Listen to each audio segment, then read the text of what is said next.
देखिए ध्यान से, हम आज बात करेंगे हम किसकी, लॉज ऑफ मोशन की। Newton's law of motion basic से स्टार्ट करेंगे और हम प्रॉपर तरीके से इस पर्टिकुलर टॉपिक में लॉज ऑफ मोशंस और जितनी भी बेसिक टर्म्स होती हैं, मोमेंटम, इम्पल्स, इसके अलावा आपका जितनी भी कंडीशंस आपकी होंगी फ्री बॉडी डायग्राम से रिलेटेड, ये सारी कंडीशंस को हम यहाँ पर डिस्कस करेंगे, वन बाय वन डिस्कस करेंगे। बेसिक से ही बताऊंगा मैं आपको, और हर वो लाइन में आपको समझाऊंगा जो क्वेश्चन से रिलेट करती है। कभी कभी क्या होता है, थियोरटिकल क्वेश्चन आता है, और जब थियोरटिकल क्वेश्चन आता है तो उसके लिए थियोरटिकल कंसेप्ट क्लियर होना जरूरी है। जब तक आपका थियोरटिकल कंसेप्ट क्लियर नहीं होगा तब तक आप थियोरटिकल क्वेश्चंस को अटेम्प्ट नहीं कर पाते। कंफ्यूजन बन जाता है दो या तीन क्वेश्चंस के बीच में। जब कंफ्यूजन बन जाता है तो उस सिचुएशन में हम क्या करते हैं, आंसर गलत लिखे आते हैं। ठीक है, चारू इसको बोलो एक बार लेफ्ट करके रिज्वाइन कर ले तो इसको आवाज आ जाएगी। ठीक है, अभी से आवाज नहीं जा रही। ओके, चलिए देखिए ध्यान से। तो हम बिल्कुल बेसिक से बात करेंगे। हम किसकी बात कर रहे हैं, टॉपिक है हमारा Newton's law of motion. Newton's law of motion.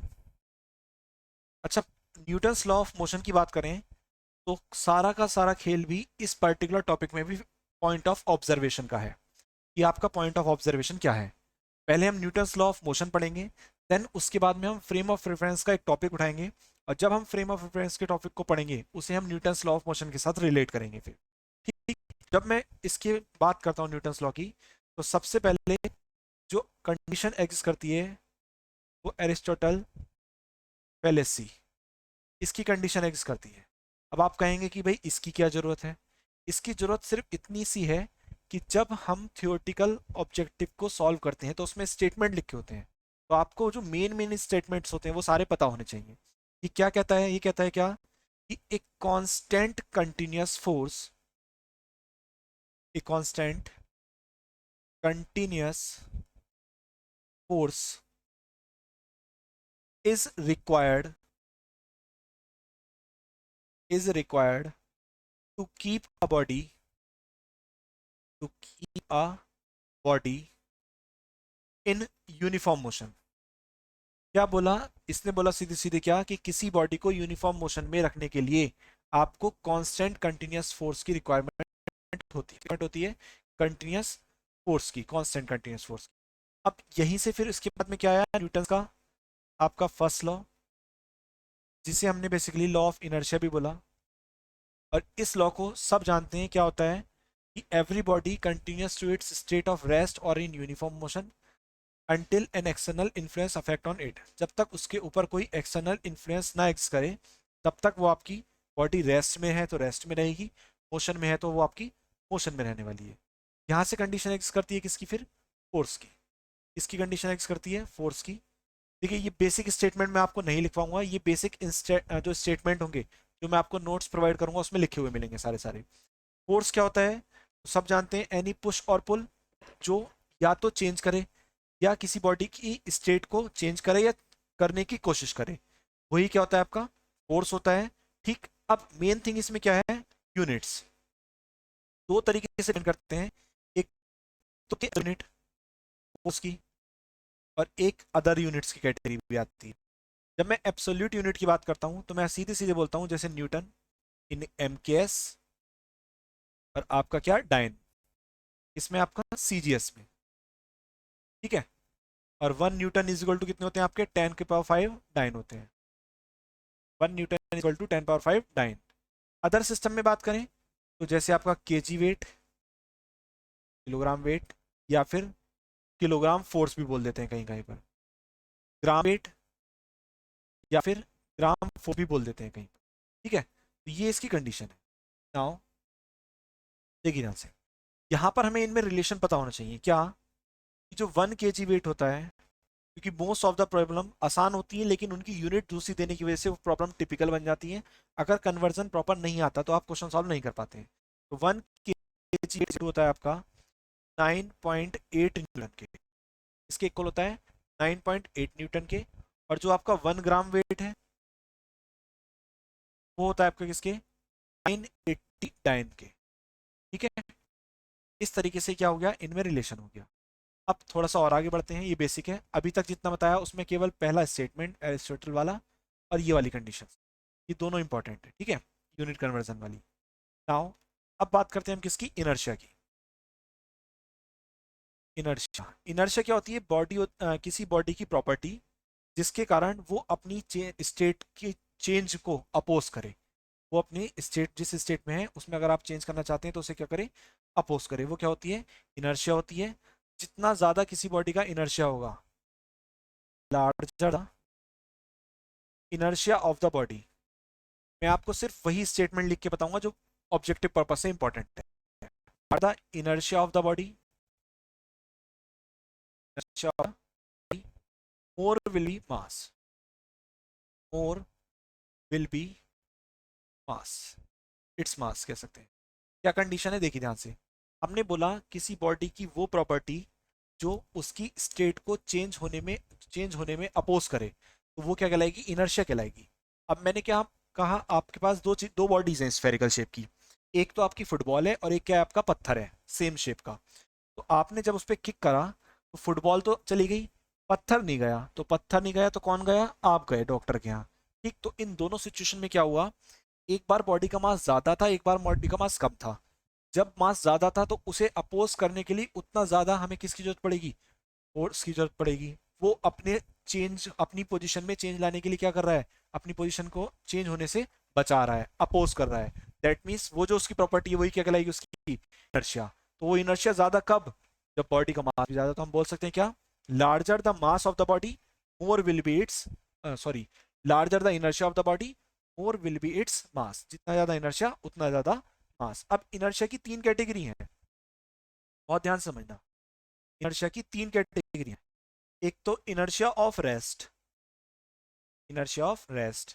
Second है इनर्शिया ऑफ मोशन। ये सब कंसेप्चुअल प्रॉब्लम जो बनती हैं उनमें यूज होता है, और न्यूमेरिकल प्रॉब्लम्स में भी इनका यूज होता है इस थ्योरी का। और एक होता है इनर्शिया ऑफ डायरेक्शन। तीन कंडीशन है कर गई, inertia of rest, inertia of motion, और साथ साथ क्या कर गया, inertia of direction. One by one बात करते हैं। Inability of body to change its state of rest, ये क्या है, इट इज द, एक की डेफिनेशन लिख देते हैं बस केवल, it is the inability of body of a body to change its state of rest, state of rest by itself। अब बहुत ध्यान से समझेंगे, यही डेफिनेशन स्टेट ऑफ मोशन और यही डेफिनेशन फॉर डायरेक्शन। एक एक करके एक एक एग्जाम्पल समझते हैं, एग्जाम्पल से कंसेप्ट क्लियर होता रहेगा। देखिए, मेन डेफिनेशन इनर्शिया की कहती है कि आपको अपनी पोजीशन में को चेंज जो होगा पोजीशन में उसको अपोज करना है।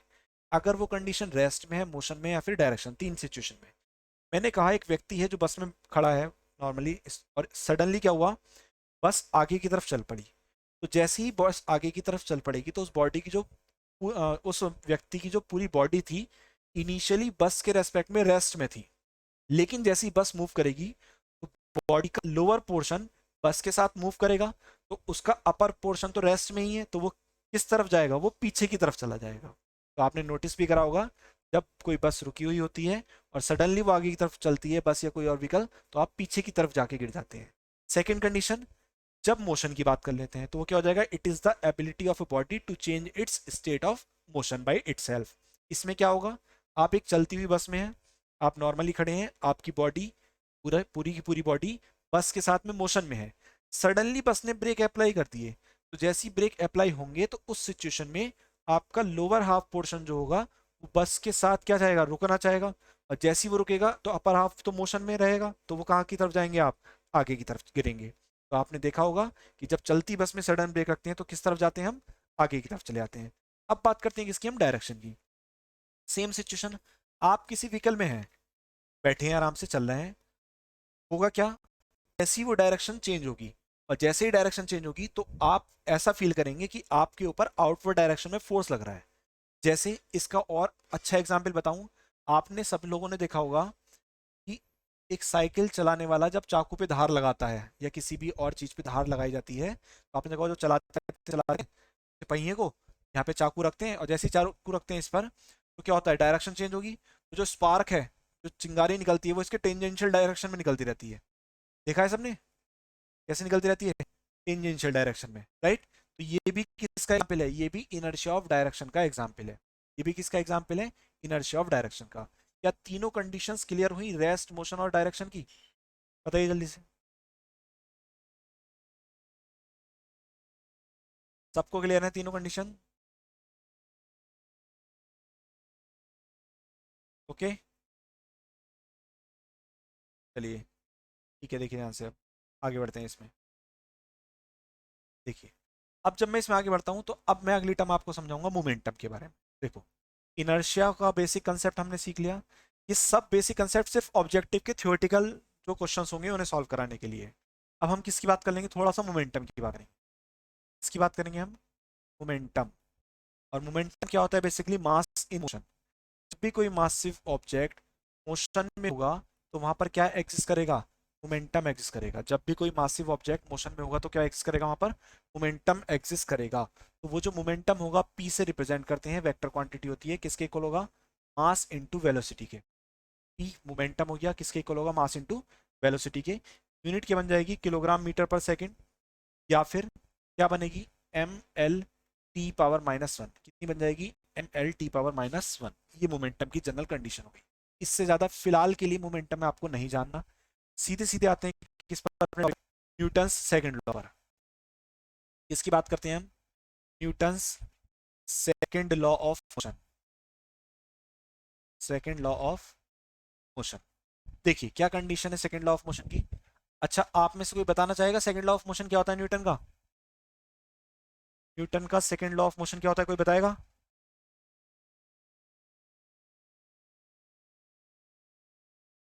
ओके ओके, एक सेकंड बच्चों, जरा होल्ड करना। कुछ बच्चों की क्लास आई थिंक ज्वाइन नहीं हो पा रही है।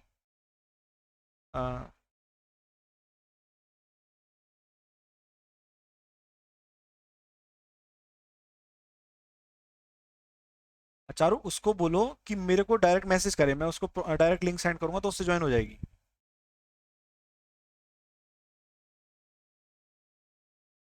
हाँ तो उसको, मुझे उसको बोल दो कि मुझे मैसेज करे, मैं उसको डायरेक्ट लिंक सेंड करता हूँ।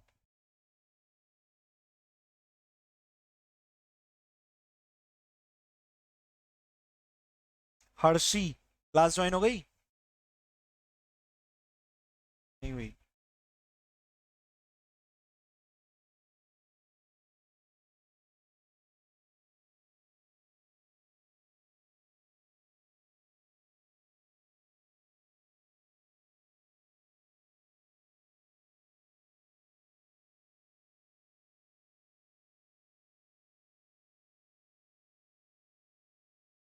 देखिए, हम बात कर रहे हैं किसकी? Basic Newton's law of motion की बात कर रहे हैं, सेकंड लॉ ऑफ मोशन की बात कर रहे हैं। तो अभी अभी भैया ने बताया क्या, कि जो लगने वाला फोर्स होता है, अप्लाइड फोर्स, वो किसके प्रोपोर्शनल होता है? Rate of change of momentum. याद रखेंगे, ये है statement Newton second law of motion का। बच्चे क्या बोलते हैं, किसी से पूछो Newton second law of motion क्या होता है, वो बोल देते हैं फिजिक्स में। ये स्टेटमेंट नहीं है, ये एक स्पेशल केस है उसका, स्पेशल केस है। और आपने अपने जीवन में न्यूटन सेकंड लॉ का केवल एक ही स्पेशल केस पढ़ा होगा, कुछ बच्चों ने पढ़ भी रखे होंगे। अब मैं अगर बात करूं तो पी की जगह क्या आ जाएगा? एम भी आ जाएगा। देखो जनरली कांस्टेंट जो होता है, प्रोपोर्शनल कांस्टेंट, वो वन होता है। मैं इसे क्या लिख सकता हूँ? D upon D t. और साथ साथ क्या लिख सकता हूँ? पी की जगह एम बी। ठीक। अब मैं जब इसे ओपन करूंगा, और कब जनरल फॉर्म की बात कर रहे हैं, देखो जब मैं जनरल फॉर्म की बात कर रहा हूं तो मेरे पास कंडीशन कुछ ऐसे है। कैसे है? D upon d x u v. एक फंक्शन ये है मेरे पास, एक फंक्शन ये, दो फंक्शन है। तो इनका जो डिफरेंशिएशन होता है, दो फंक्शन जब प्रोडक्ट में होते हैं तो इनका डिफरेंशिएशन कैसे होता है? कि पहला फंक्शन ऐसी रहेगा, दूसरे का डिफरेंशिएशन हो जाएगा, प्लस दूसरा ऐसी रहेगा, पहले का डिफरेंशिएशन हो जाएगा। तो इसी सिचुएशन को मैं यहाँ अप्लाई कर देता हूँ। ठीक है, इधर वाले को इसे रफ कर देता हूँ। फॉर्मूला है आपका, तो ये कितना हो जाएगा? देखिए एम एस इट इज रहेगा, कितना हो जाएगा? D v upon D t, plus p as it is रहेगा, कितना हो जाएगा? D M upon D t. ये क्या होगा इसकी? ये होगा इसकी जनरल फॉर्म। ये क्या होगा इसकी? General form. अब बहुत ध्यान से समझेंगे आगे की कहानी को। देखिए, ये हो गई क्या इसकी? General form. General form.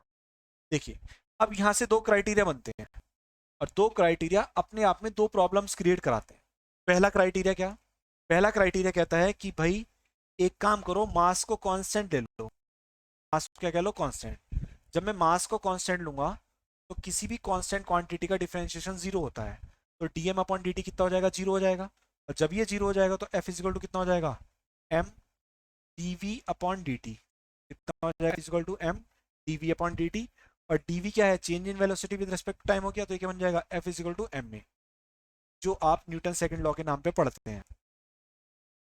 तो ये कब एग्जिस्ट करेगा, जनरल फॉर्म के बेसिस पर, आपका मास क्या रहेगा, कांस्टेंट रहेगा।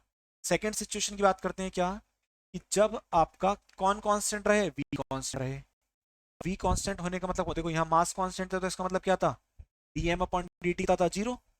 और अगर वी कांस्टेंट रहेगा तो इसका मतलब क्या हो जाएगा, d v upon D t कितना हो जाएगा, जीरो हो जाएगा। Change in velocity with respect time क्या हो जाएगा आपका, जीरो हो जाएगा।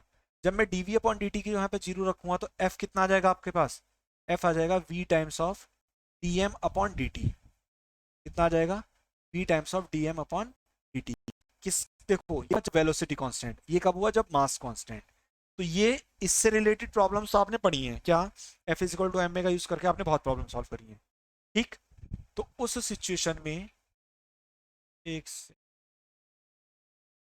तो उस सिचुएशन में जब वेलोसिटी कांस्टेंट है, जब क्या है, वेलोसिटी कांस्टेंट है, तो change in velocity with respect to time कितना है आपका, जीरो है। इसलिए को पुट कर रहे हैं तो एफ कितना आ गया आपका, V times of D M upon D T आ गया है।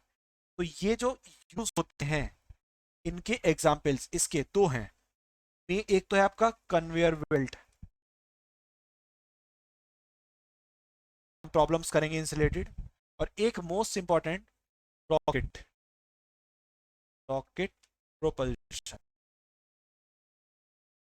इन दो जगह आपकी न्यूटन्स का सेकेंड लॉ इस फॉर्म में यूज किया जाता है। इन दो जगह आपका न्यूटन का सेकेंड लॉ इस फॉर्म में यूज किया जाता है। ठीक है, ओके। देखिए मोबाइल स्विच, हाँ तनु कनेक्ट हो गया बेटा।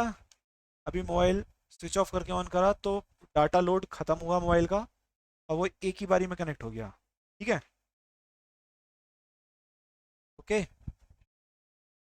चलिए, अभी आप अपना कैमरा और क्या कहते हैं, माइक ऑफ कर लें अपना। चलिए देखिए यहाँ से, ये कितना हो गया आपका, देखिए न्यूटन की जो सेकंड लॉ था उसकी जनरल फॉर्म आपकी ये हो गई। और उसके बाद में हमने क्या करा, जनरल फॉर्म को ड्राइव करने के बाद हमने दो कंडीशन एग्जिस्ट कराई। एक बार मास कांस्टेंट बोला, और एक बार हमने क्या बोल दिया, एक बार हमने वेलोसिटी को कांस्टेंट बोल दिया। और जब हमने दोनों को कांस्टेंट बोला, तो एक केस हमारे पास ये आ गया और एक केस हमारे पास आपका ये आ गया। ठीक है, नाउ अब थोड़ा सा और आगे बात करते हैं इसमें, देखिए ध्यान से एक प्रॉब्लम सॉल्व कर लेते हैं, तो आपको और कंफ्यूजन जो होगा सॉल्व हो जाएगा। आगे बढ़ते हैं, क्वेश्चन है problem number one. Problem says that a 5 kg block, a 5 kg block is resting, is resting on a frictionless, frictionless plane. It is struck by a z, by a z, releasing water, अपने अपने mic बंद रखें, water of कितना, 3 kg per second, कितने से, 3 kg per second, emerging, emerging. Mike किसका on हो रहा है भाई आप में से,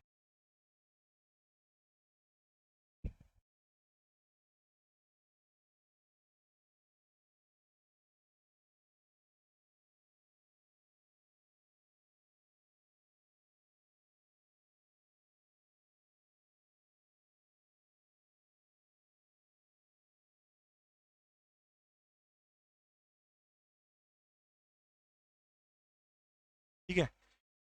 water of 3 kg per second, emerging with a speed, emerging with a speed of 4 metre per second, speed of 4 metre per second, calculate the initial acceleration of the block, initial acceleration of the block. बहुत ध्यान से समझेंगे, बहुत आसान सवाल है। Question के according क्या गिवन कर रखा है आपके पास, एक प्लेन है, उस पर एक 5 kg का ब्लॉक रखा हुआ है, एक जेट है, और जिससे क्या हो रहा है, आपका वाटर फ्लो उस पर हिट हो रहा है इस तरीके से, ठीक है। ये 5 kg block is resting on a frictionless plane है, jet releasing water of 3 kg per second. देखो ध्यान से, 3 kg पर सेकेंड मतलब मास में वेरिएशन है। दैट मीन्स ये आपको क्या गिवन है, ये गिवन है आपको dm अपॉन dt। कितना गिवन है आपको, 3 kg पर सेकेंड, ठीक है। Emerging with speed of 4 metre per second, कितनी स्पीड से, v कितना गिवन करते हैं आपको, 4 मीटर पर सेकेंड से इमर्ज हो रहा है। तो उस सिचुएशन बोला calculate the initial acceleration of the block, initial acceleration निकालना है। तो हम सब जानते हैं न्यूटन्स लॉ कहता है F इक्वल टू क्या होता है, m में होता है। लेकिन उससे पहले ए निकालने से पहले आपको क्या निकालना पड़ेगा, फोर्स निकालना पड़ेगा। और फोर्स जब निकालूंगा तो मैं क्या देख रहा हूँ सिचुएशन के अकॉर्डिंग, कि हमारा v कांस्टेंट है, v कांस्टेंट है तो dv अपॉन dt कितना हो जाएगा, जीरो हो जाएगा। अब जीरो हो जाएगा तो क्या कौन सी इक्वेशन लगेगी केवल यहाँ पर, जो हमने सेकंड इक्वेशन देखा v dm अपॉन dt। तो v की वैल्यू कितनी रखेंगे यहाँ पर, 4 रखेंगे, और dm अपॉन dt कितना हो जाएगा 3। तो 4 3 से कितना हो जाएगा आपका 12 न्यूटन, कितना आ जाएगा 12 न्यूटन आ जाएगा। आपको क्या निकालना है, एक्सेलेरेशन, एक्सेलेरेशन क्या हो जाएगा, फोर्स अपॉन मास, कितना हो जाएगा 12/5 that is equal to 2.4 metre per second square. क्या इतनी बात सबको समझ में आई, जल्दी से बताइए, ठीक है। तो बेसिक कंडीशन क्लियर हुई। अगर न्यूटन्स लॉ की कंडीशन में मास वेरिएशन दिख रहा है आपको, तो आप कौन सी इक्वेशंस का यूज करेंगे, आप सेकंड इक्वेशंस का यूज करेंगे जब वेलोसिटी कांस्टेंट हो, और जब नहीं हो तो ये कंडीशन हो जाती है। इतनी चीजें क्लियर हो गई, ठीक है। अब थोड़ा सा आगे बढ़ते हैं, देखिए इसमें देखा क्या कंडीशन आगे। अब यहाँ सिचुएशन लगता है रिलेटिव फ्रेम का। देखो यहाँ ना न्यूटन का जो सेकंड लॉ है, इस पर्टिकुलर लॉ को चैलेंज करा गया था एक व्यक्ति के द्वारा, और वो जो चैलेंज था और क्या कंडीशन थी, वो सारी की सारी कंडीशंस आपको मैं फ्रेम ऑफ रेफरेंस जब पढ़ाऊंगा तो बताऊंगा। वहां पर सीधे सीधे बोल दिया गया था कि नहीं, हर केस में ऐसा नहीं होता। जस्ट एग्जाम्पल के तौर पे बात कर लेते हैं, एक बॉडी यहाँ रेस्ट में रखी हुई है, बहुत ध्यान से समझना, और ये है एक चल रहा है एक पर्टिकुलर वेलोसिटी से। तो न्यूटन कहता है क्या, कि F proportional to dp upon dt, rate of change of momentum जो होगा फोर्स के डायरेक्टली प्रोपोर्शनल होगा। एक प्लेयर आया, उसने यहाँ से आके इसे हिट करा, जब उस प्लेयर ने इसे यहाँ से आके हिट करा, इसने पैर से इसे किक करा, तो उस सिचुएशन में ये कोई ना कोई एक्सलेशन गेन करेगा। लेकिन वास्तव में जो इसका एक्सलेशन होगा वो इस प्रॉपर एक्सलेशन से ज्यादा होगा। क्यों, क्योंकि वो बस एक्सलेशन को भी ऑक्यूपाई करेगी। तो उस सिचुएशन में वहां पर आप कंडीशन अलग है। तो जब हम फ्रेम ऑफ रेफरेंस को पढ़ लेंगे तब हम इसे डिस्कस करेंगे प्रॉपर तरीके से, ठीक है। अब हम थोड़ा सा और बढ़ते हैं, और जब आगे बढ़ते हैं तो हम किसकी बात करते हैं, हम बात करते हैं किसकी, impulse momentum theorem, impulse momentum theorem, ठीक है। एक से पहले मैं एक क्वेश्चन और करा देता हूँ, चलो पहले इम्पल्स बताना पड़ेगा तभी थ्योरम पे आएंगे। उससे पहले एक सवाल कर लेते हैं, problem number 2। Problem is that a force of कितने न्यूटन का है आपका, 50 न्यूटन का, 50 Newton act in the direction, आप कॉपी पेन लेकर बैठा कहीं और इस क्वेश्चन को सॉल्व करने की खुद से भी कोशिश किया करें, एज शोन इन फिगर, जैसा आपको फिगर वही मैं बनाऊंगा उसमें दिख रहा है, ठीक है। The block is of mass, is of मास कितने केजी का, 5 केजी का, resting on a smooth horizontal surface, कहां पर है, स्मूथ हॉरिजॉन्टल सरफेस, ठीक है। आपसे बोला गया कि find out acceleration of the block, acceleration of block. Diagram कैसे गिवन है वो मैं आपको बता देता हूँ। सिचुएशन के अकॉर्डिंग ये ब्लॉक है, और जो लगने वाला फोर्स है वो कुछ ऐसे है, इस तरीके से 50 न्यूटन का फोर्स लग रहा है, और इसका वर्टिकल से जो एंगल है वो 60 डिग्री के एंगल पे लग रहा है, ठीक है, कुछ ऐसे, और एक्सलेट बॉडी इस डायरेक्शन में करेगी। अब यहाँ क्वेश्चन क्या है, देखिए बहुत ध्यान समझना। Question is that if force of 50 न्यूटन, 50 न्यूटन का force act in the direction as shown in figure, जैसे फिगर में इस डायरेक्शन में एक्ट कर रहा है। Block is of mass 5 kg, 5 kg का ब्लॉक है, resting on a smooth horizontal surface, कहां पर है, स्मूथ हॉरिजॉन्टल सरफेस पर ये रखा हुआ है, ये का 5 kg का ब्लॉक है। ठीक है, find out the acceleration of the block. तो सबसे पहले मैं इस फोर्स के कंपोनेंट सॉल्व करूंगा। तो जब मैं इसके कंपोनेंट सॉल्व करूंगा तो इस डायरेक्शन में आएगा, एक कंपोनेंट इस डायरेक्शन में और एक कंपोनेंट इस डायरेक्शन में। तो देखो जिससे थीटा जुड़ा है वो कंपोनेंट तो हो जाएगा cos 60 का, तो ये कंपोनेंट आ जाएगा किसका, 50 cos 60, और ये वाला कंपोनेंट कितना आ जाएगा, 50 sin 60, 50 sin 60। ठीक है, तो हम क्या देख रहे हैं, जो हॉरिजॉन्टल डायरेक्शन में है वो कितना फोर्स एग्जिस्ट कर रहा है, 50 sin 60। तो हम सबसे पहले क्या कैलकुलेट करेंगे, horizontal component, horizontal component of the force, और ये जो हॉरिजॉन्टल कंपोनेंट है वो कितना आ गया, 50, और sin 60 की वैल्यू कितनी हो जाएगी, √3/2 आ गया फोर्स। और इसी फोर्स की वजह से क्या लगेगा, एक्सलेशन। देखो वर्टिकल फोर्स तो डाउनवर्ड है, हॉरिजॉन्टल की वजह से क्या करेगा, ये ऑब्जेक्ट मूव करेगा। तो इस केस में जो आपका F = m में अप्लाई करेंगे, और जो एक्सलेशन होगा वो कितना आ जाएगा, F/m। तो फोर्स कितना है आपका, 50 √3/2, और डिवाइड बाई मास कितना है आपका 5। इसे सॉल्व कर लेंगे, कितना आ जाएगा ये, 5 से 10 टाइम्स आएगा, और 2 5 जा, तो कितना आ गया एक्सलेशन, एक्सलेशन आ गया आपका कितना, 5/3 metre per second square. Acceleration कितना आ गया आपका, 5/3 मीटर पर सेकेंड स्क्वायर। हम जो बात कर रहे थे बेसिकली, हमने किसकी बात करी, आपने कंडीशन देख ली, फोर्स रिलेटेड, कंपोनेंट से रिलेटेड। अब हम बात करेंगे किसकी, हम बात करेंगे इम्पल्स की। इसकी बात करेंगे हम, इम्पल्स। इम्पल्स अपने आप में बहुत ज़्यादा इंपॉर्टेंट टॉपिक है। क्यों इंपॉर्टेंट है, क्योंकि इस पर्टिकुलर टॉपिक से आपका लास्ट टू लास्ट ईयर भी प्रॉब्लम पूछी गई है। ओके, प्रॉब्लम बहुत आसान थी। तनु बेटा माइक अपना बंद रखें, ठीक है, अनम्यूट ना करें उसे, म्यूट रहने दीजिए। मेरी आवाज़ इधर से प्रॉपर पहुंचती रहेगी आपको।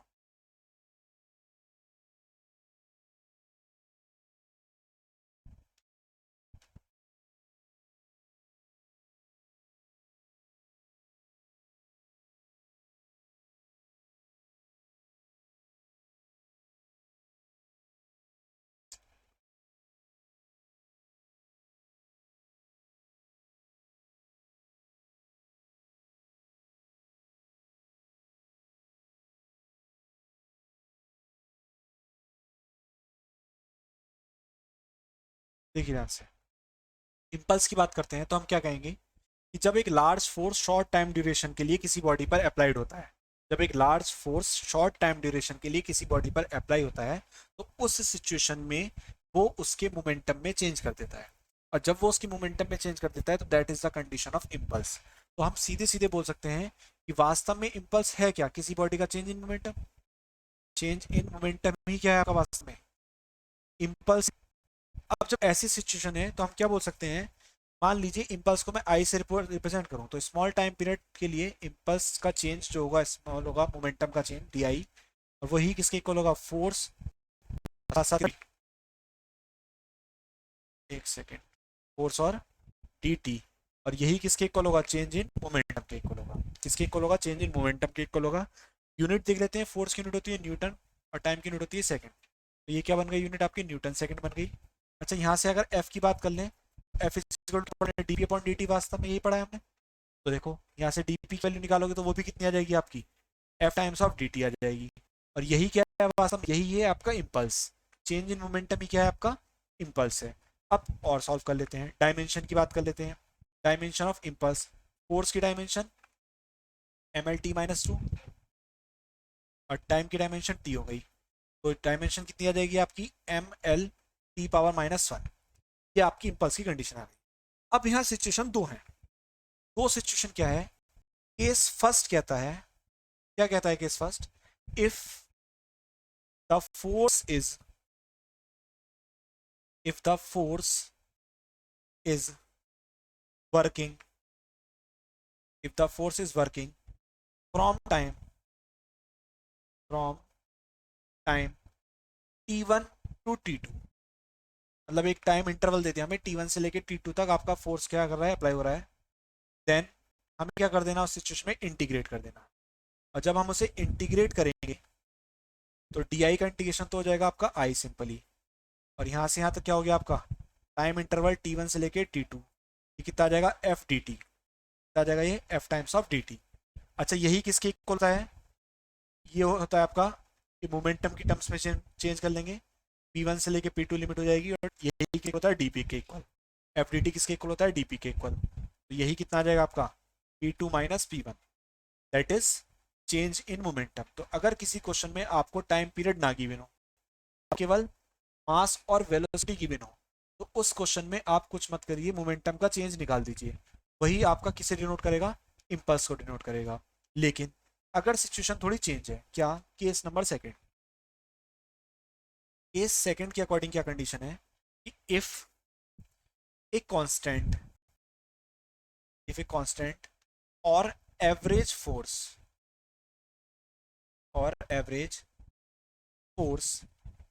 acts on a body, then उसने बोल दिया कांस्टेंट और एवरेज फोर्स बॉडी पर एक्ट कर रहा है, तो डी आई का इंटीग्रेशन तो आई हो जाएगा, ये क्या हो जाएगा t1 से लेके t2, एफ एवरेज लिख देता हूं मैं इसे, और साथ साथ कितना dt, और इक्वल टू किसके है ये आपका p1 से लेके p2, और ये कितना आपका dp, ठीक है। इस तरीके से नाउ इसे इंटीग्रेट कर लेते हैं, क्योंकि जो लगने वाला फोर्स है वो कांस्टेंट है, तो इंटीग्रेशन से बाहर एफ एवरेज बाहर आ गया, और साथ साथ यहाँ पर क्या बचेगा, केवल यहाँ बचेगा आपका dt का इंटीग्रेशन t हो जाएगा, तो t2 माइनस t1, और इसके इक्वल में क्या बचने वाला है यहाँ पर आपका, ये बचेगा सीधे सीधे आपका p2 vector minus p vector. तो कहने का मतलब ये हुआ कि जो इम्पल्स है वो F average multiplied by small change in time equal, मतलब ये स्मॉल टाइम इंटरवल कह सकते हैं, इक्वल चेंज इन मोमेंटम, ये इक्वल होता है। ये दो केस हैं जनरल केस किसके, इम्पल्स के। क्या क्या कंडीशन कहते हैं, इसके एग्जांपल्स की भी बात करेंगे अभी। इम्पल्स की कंडीशन क्या कहती है पहले वो समझ लीजिए। इम्पल्स कहता है क्या कि जब एक लार्ज अमाउंट ऑफ फोर्स एक पर्टिकुलर टाइम के लिए किसी सिस्टम पर अप्लाई होगा तो वो उसके मोमेंटम को चेंज करेगा, जब मोमेंटम को चेंज करेगा तो चेंज इन मोमेंटम ही किसके इक्वल आएगा, आपका इम्पल्स के इक्वल आएगा। फोर्स और टाइम पीरियड का जो प्रोडक्ट होता है वही इम्पल्स होता है आपका, ठीक है। बात करी हमने यूनिट और डायमेंशन की बात करी, फिर दो केस डिस्कस करें। एक बार तो हमने टाइम इंटरवल का वेरिएशन दे दिया t1 से लेकर t2, उसे मोमेंटम की टर्म्स में कन्वर्ट करके मोमेंटम का चेंज निकाल दिया, एक सिचुएशन ये हो गई। और दूसरी सिचुएशन में हमने किसकी बात करी, जब एवरेज और कांस्टेंट फोर्स किसी बॉडी पर अप्लाई होगा तब टाइम t1 से लेकर t2 तक एग्जिस्ट करेगा, और मोमेंटम का चेंज आपका p1 से लेकर p2 तक। एफ एवरेज कितना हो जाएगा आपका t2 माइनस t1, और dp कितना हो जाएगा आपका p2 माइनस p1, तो ये डेल्टा p हो जाएगा, और ये कितना हो जाएगा F average into delta p। ये आपका क्या कैलकुलेट हो गया, इम्पल्स कैलकुलेट हो गया, ठीक है। क्या क्या चीजें देखी हमने एक बार देख लीजिए, बेसिक सारी conditions. Newton's law of motion से बेसिक हमने स्टार्टिंग करी, और जब स्टार्टिंग करी तो सबसे पहले हमने एरिस्टोटल की जो बात थी वो सुनी, क्या थी, constant continuous force is required to keep a body in uniform motion.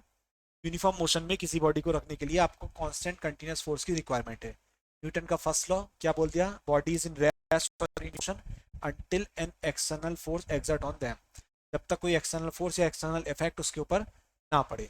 फिर हमने फोर्स की बेसिक यूनिट की बात करी जो आपको जरूर याद होनी चाहिए, क्योंकि यूनिट बेस पे ही न्यूमेरिकल सॉल्व होते हैं। एब्सोल्यूट यूनिट क्या हो गई आपकी न्यूटन टाइम, और अदर यूनिट्स क्या हो गई किलोग्राम वेट और ग्राम वेट। 1 किलोग्राम वेट या किलोग्राम फोर्स किसके इक्वल होता है, 9.8 न्यूटन के इक्वल होता है, और 1 ग्राम वेट किसके इक्वल होता है आपका, या फिर ग्राम फोर्स 980 डाइन के इक्वल होता है। फिर हमने इनर्शिया की बात करी थी, तो इनर्शिया को हमने बोल दिया था क्या कि बॉडी की वो प्रॉपर्टी जो अपने चेंज को रेजिस्ट करे या अपोज करे। जितना ज्यादा इनर्शिया होगा किसी बॉडी का, more will be the mass, ठीक है। इनर्शिया के 3 केस की बात करी हमने, रेस्ट में, मोशन में और डायरेक्शन में। जब हमने रेस्ट में बात करी तो सीधे सीधे बोल दिया inability of body to change its state of rest by itself. Motion की बात कर देंगे तो चेंज इट्स मोशन, और डायरेक्शन के केस में डायरेक्शन। एग्जाम्पल की बात करी तो क्या बोला हमने, जब हमने रेस्ट की बात करी तो हमने बोला एक बस है, आप रेस्ट में है, सडनली बॉडी का लोअर पार्ट आपका मूव करा, आप पीछे की तरफ गिर गए। एक बस चल रही है, सडनली ब्रेक लगे, लोअर पार्ट होगा, आप आगे की तरफ गिर गए मोशन वाले केस में। डायरेक्शन केस में मैंने आपको बताया जब बस टर्न करेगी तो आपके पास आपके ऊपर एक ऐसा फोर्स अप्लाई होगा जो आपको उस पाथ से बाहर की तरफ जाने पे मजबूर करेगा। या फिर मैंने बताया कि जब कोई चाकू पे धार लगाता है साइकिल वाला, तो जो स्पार्क होती है, जो चिंगारी जो निकलती हैं, वो टेंजेंशियल डायरेक्शन में निकलती हैं। ये भी किसी कंडीशन हो गई, फ्रिक्शन की कंडीशन हो गई। फिर मोमेंटम की बात करी, सीधे सीधे बोल दिया कि अगर कोई ऑब्जेक्ट मासिव ऑब्जेक्ट है वो मोशन में है तो वो मोमेंटम की कंडीशन होगी। अब पी इक्वल टू कितना होता है आपका m b, kilogram metre per second unit हो गई, और डायमेंशन क्या हो गई M L T minus one. Newton second law of motion की बात कर लेते हैं कि एफ किसके प्रोपोर्शनल हो गया, D P upon D T. D P की जगह रखा एम बी, जनरल फॉर्म में ड्राइव करा पहले तो कैसे कर दिया, first as it is second का differentiation, second as is first का डिफरेंशिएशन। ये है न्यूटन के सेकंड लॉ की जनरल फॉर्म। अब यहाँ से दो कंडीशन ऑब्जर्व कराई हमने, क्या कि जब हमने बात करी मास कांस्टेंट है, mass constant d M upon D t कितना हो जाएगा, जीरो, क्योंकि उसका चेंज जीरो होगा। हमने जीरो रखा तो एफ इक्वल टू कितना आ गया एम ए। जब वेलोसिटी कांस्टेंट होगी तो d v upon D t zero हो जाएगा, तो एफ इक्वल टू कितना आ जाएगा v d v m upon D t. Conveyor belt problem और जो रॉकेट प्रोपल्शन की प्रॉब्लम्स करेंगे वहां पर इस फोर्स को यूज करा जाएगा। एक एक क्वेश्चन लिया, इस क्वेश्चन में देखो मास का वेरिएशन था 3 kg पर सेकंड और वेलोसिटी कांस्टेंट थी, तो हमने कौन सी इक्वेशन यूज कर ली, F equal to V D M upon D T, values put करी, आंसर निकाला था। ठीक है, सेम सिचुएशन हमने क्या करी थी, एक अनदर क्वेश्चन सॉल्व करा जिसमें एक फोर्स पर्टिकुलर डायरेक्शन में अप्लाई हो रहा था, जहां पर हमने क्या करा, सबसे पहले कंपोनेंट रिजॉल्व करे। कंपोनेंट रिजॉल्व करने से हमें ये आइडिया हो गया कौन से फोर्स कंपोनेंट की वजह से आपका ऑब्जेक्ट एक्सीलरेट करेगा। तो हमने क्या देखा, यहाँ पर हॉरिजॉन्टल की वजह से एक्सीलरेट करेगा, तो हमने जब सॉल्व करा तो हॉरिजॉन्टल कंपोनेंट ऑफ फोर्स ही निकाला, उसकी हेल्प से सॉल्व करा। इंपल्स की बात करी, क्या बोल दिया, चेंज इन मोमेंटम, या फिर हम बोल सकते हैं शॉर्ट टाइम ड्यूरेशन के लिए लगने वाला फोर्स, लार्ज फोर्स। जैसे जब कोई बॉलर बॉलिंग कराता है और बैट्समैन हल्का सा हिट करता है और बॉल बाउंड्री लाइन के पार है, वो क्या करता है, कम टाइम ड्यूरेशन के लिए फोर्स अप्लाई कर देता है ज़्यादा, जिसकी वजह से बॉल के मोमेंटम में क्या हो जाता है, चेंज हो जाता है। तो वही इंपल्स का चेंज किसके इक्वल है आपका, basically impulse change in momentum के इक्वल है। यूनिट डायमेंशंस लिखी, दो केस डिस्कस करें, क्या कि अगर आपका फोर्स है वो एक T1 से लेकर T2 टाइम के बीच में लग रहा है, तो जो इंपल्स होगा वो कितना हो जाएगा, एफ डी टी, और एफ कांस्टेंट है बाहर आ जाएगा, सॉरी एफ डी टी की जगह हम क्या पुट कर देंगे, डी पी पुट कर देंगे, और वेरिएशन कितना आ जाएगा आपका p two minus p one, यही क्या होगा आपका चेंज इन मोमेंटम। लेकिन अगर कांस्टेंट और एवरेज फोर्स है तो वो इंटीग्रेशन से बाहर आ जाएगा, और केवल इंटीग्रेशन किसका होगा, टाइम का, कहाँ से t two minus t one हो जाएगा, और वही किसके इक्वल आएगा, p two minus p one के। सीधे सीधे इम्पल्स का कॉन्सेप्ट ने बताया क्या, कि जो इम्पल्स होता है वो शॉर्ट टाइम ड्यूरेशन में ज़्यादा फोर्स जब अप्लाई होता है किसी ऑब्जेक्ट पर, उस सिचुएशन में आपका इम्पल्स या फिर चेंज इन मोमेंटम एग्जिस्ट करता है। ठीक है,